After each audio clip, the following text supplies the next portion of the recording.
बेटा बहू को सब दे दिया, बदले में प्यार मांगना पाप है। सोमवार का दिन था। दफ्तर और स्कूल में स्वतंत्रता दिवस की छुट्टी थी। सब आराम से सो रहे थे। माला जी धीरे से रसोई में गईं और 2 कप चाय बनाकर बरामदे में बैठ गईं और बोली, सुनते हैं चाय बन गई है, आ जाइए बाहर। मोहन बाबू कमरे से बोले, आता हूँ भाग्यवान, 1 कप चाय बनाइए। और बुला तो ऐसे रही हो जैसे चाय के साथ ना जाने क्या क्या खिलाओगी। सही कहते हैं लोग, कमाऊ पति लाख का और रिटायर पति खाक का। इतना कहकर बाहर बिछी हुई खाट पर आकर बैठ गए। माला जी बोली, ये जो आपने अभी अभी एक जुमला बोला है उसकी क्या ज़रूरत थी। मोहन बाबू बोले, तो क्या गलत बोला भाग्यवान, तुम ही बताओ। एक वक्त था जब चाय के साथ बिस्कुट, पकौड़े और कुछ नहीं तो ब्रेड ही सेक कर दे देती थी। अब देखो, सुबह हो या शाम, बस 1 कप चाय के साथ पानी दे देती हो। वो इसलिए कि अब मैं कमाता नहीं हूँ। माला जी बोली, आप तो सब जानते हैं, फिर क्यों अपने मन को दुखी करते हैं और यह सब कहकर मुझे भी आप दुखी कर देते हैं। अब कहाँ मेरे हाथ में सब कुछ है। पहले की बात अलग थी, रसोई और घर सब हाथ में था, पर मैंने तो अपना पूरा साम्राज्य अपने ही हाथों से बहू को सौंप दिया था। पर मुझे क्या मालूम था कि घर में कुछ खाने के लिए बैठे बहू से इजाज़त लेनी पड़ेगी। लोग चाय के साथ बिस्कुट डुबोकर खाते हैं, पर यहाँ मीठी चाय में अपने नमकीन आंसू मिलाकर माला जी पी रही थी। तभी उधर से माला जी की बहू शैली अपने बालों को लपेटते हुए आई और बोली, मम्मी जी, एक दिन भी चैन की नींद नहीं सोने देते आप लोग। क्या होता अगर सुबह चाय नहीं पीते। तब से बर्तनों की खटर पटर की आवाज़ आ रही है। मेरा नहीं तो कम से कम अपने बेटे का ही ख्याल कर लेती। दिन रात मेहनत करते हैं, तब जाकर 2 पैसे कमाते हैं। आप लोगों की तरह नहीं कि बैठकर खाट तोड़ते हैं। बहू, सुबह सुबह लोग राम का नाम लेते हैं। मैंने तो तुम्हें चाय बनाने के लिए भी नहीं लगाया, फिर भी तुम सुबह सुबह ऐसी बातें कर रही हो। शैली बोली, आपको पता है ना, मैं पूरे दिन उनके इंतज़ार में भी आराम नहीं कर पाती हूँ। सोचा था आज थोड़ा सा सो लूँगी, पर आप दोनों से वो भी देखा नहीं गया। मोहन बाबू बोले, बहू, तुम्हारी नींद खराब हो गई, उसके लिए माफ़ी चाहूँगा। अगर तुम विवेक बेटा के लिए दिन में जगती हो तो अपना पत्नी धर्म निभाती हो, कुछ घंटे पति के लिए जगती हो तो इतनी तकलीफ़। इस माँ ने कई रातें अपने बेटी की नींद के लिए कुर्बान की हैं। क्या उसका कोई मोल नहीं है। इसने तुम्हें नहीं जगाया कि तुम्हारी नींद खराब ना हो, फिर भी तुम इस बेचारी को इतना सुना रही हो। माला जी बोली, छोड़िए, मुझे आज आप लोगों से बहस नहीं करनी, वरना बेकार में बात का बतंगड़ बनेगा, जिसके लिए ना तो मेरे पास वक्त है और ना ही आपके बेटे के पास। इतना कहते हुए शैली वहाँ से चली गई। मोहन बाबू और माला जी एक दूसरे का चेहरा देखने लगे। करीब 9 बजे विवेक जगा। शैली ने मुस्कुराते हुए से चाय दी और बोली, नाश्ते में क्या बनाऊं? विवेक बोला, आज छुट्टी है, मैं बाहर से कुछ खाने के लिए ले आता हूँ। वैसे भी कहाँ हर रोज़ तुम्हें आराम मिलता है। विवेक के इतना कहते ही शैली खुश हो गई और फ़ोन लेकर एक किनारे वो भी बैठ गई। विवेक भी अपने फ़ोन में लगा था। तभी माला जी आई और बोली, बेटा विवेक, मेरी एक बात सुनो। विवेक फ़ोन में इतना लीन था कि माला जी के 2-3 बार कहने पर भी नहीं सुना। मोहन बाबू अपनी कड़क आवाज़ में बोले, विवेक, तुम्हारी माँ तुमसे कुछ कह रही है। विवेक ने मुड़कर पीछे देखा और बोला, बाबूजी, अगर मैं नहीं सुन रहा हूँ इसका मतलब है कुछ ज़रूरी काम कर रहा हूँ। आप लोगों की फालतू बातों के लिए मेरे पास टाइम नहीं है। मोहन बाबू बोले, बेटा, एक तो वैसे भी तुम्हारे पास हमारे लिए टाइम नहीं होता। आज छुट्टी का दिन है, तब भी क्या तुम्हारे पास हमारे लिए वक्त नहीं है। शैली भी गुस्से भरी नज़रों से माला जी की ओर देख रही थी। तो माला जी मोहन बाबू के कंधे पर हाथ रखकर बोली, जाने दीजिए, हो सकता है ज़रूरी काम कर रहा होगा। शैली बोली, देख लिया आपने, जब एक दिन आप इन लोगों के साथ वक्त नहीं काट सकते तो मेरे बारे में सोचिए। पूरा दिन मैं कैसे अपना समय काटती हूँ। आप आराम से चाय पीजिए, मैं देखती हूँ इनको। शैली उठकर चारपाई के पास गई और बोली, बताइए क्या तकलीफ़ है आप दोनों को, क्यों नहीं हमें 2 पल चैन से बैठने देते। माला जी बोली, बहू, कोई परेशानी नहीं, बस मैं ये कह रही थी कि विवेक बाहर से खाना लाने की बात कर रहा है। पर बाहर का खाना तो हम दोनों खा नहीं पाते हैं। ऊपर से 9 बज चुके हैं, इनकी दवाई लेने का वक्त हो गया है। अगर तुम घर में ही कुछ बना देती तो। शैली बोली, बस अपने सुख से मतलब है आप दोनों को। 2 पल हमें चैन से बैठने नहीं देते। ऊपर से ही उम्मीद की कि मैं आपके लिए घर में खाना बनाऊंगी। अगर इतनी ही दिक्कत है तो अपने लिए 4 रोटी बना लीजिए और कल रात की दाल रखी हुई है उसके साथ खा लीजिए।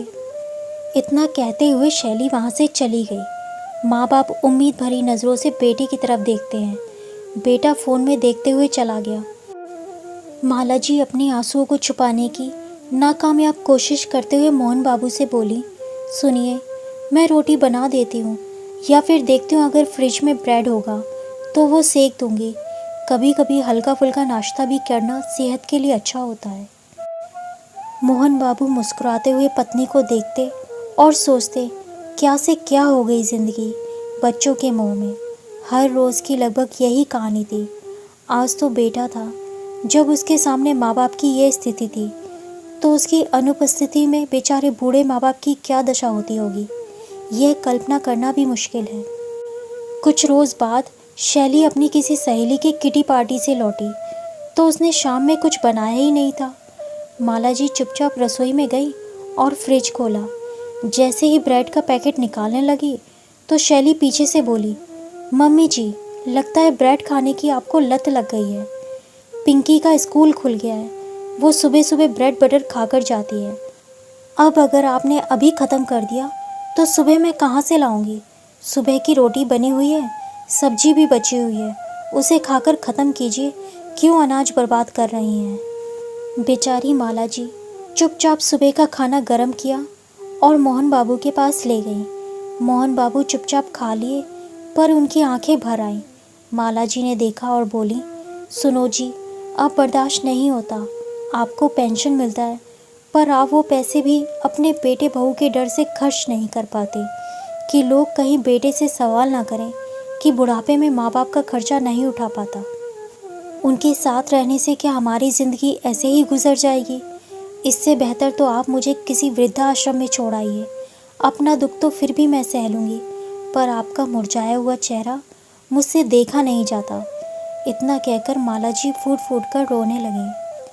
मोहन बाबू माला जी के आंसू पोंछते हुए बोले, माला, कल का सूरज तुम्हारे लिए नई रोशनी लाएगा।